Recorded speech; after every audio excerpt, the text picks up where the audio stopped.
మొదలైన మంత్రి పర్యవేక్షణ. ఇదేం చెత్త నిల్వలు అంటూ మంత్రి ఫైర్. జనాల్లో ఉంటా జనాల సమస్యలు తెలుసుకుంటా అన్న మంత్రి అచ్చెన్నాయుడు వ్యాఖ్యలను కార్యరూపం దాల్చుతున్నారు. ప్రభుత్వం ఏర్పడ్డ 2వ నెల పెన్షన్ల పంపిణీ కార్యక్రమం చేపట్టేందుకు రావివలస గ్రామానికి వెళ్తున్న సందర్భంలో టెక్కలి రవీంద్ర భారతి స్కూల్ కూడలి వద్ద సడన్గా తన కాన్వాయ్ నుండి దిగారు మంత్రి.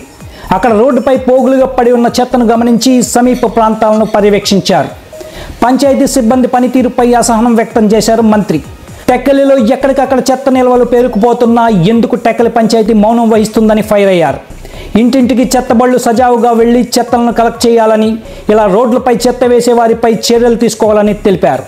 ప్రతి సమస్యపై నిఘా పెడతానని, మరలా ఇలాంటి పరిస్థితి రిపీట్ అవ్వకూడదని, రోడ్లు వీధులు నీట్గా ఉంచాలంటూ గ్రామ పంచాయతీ అధికారులకు స్పష్టం చేశారు.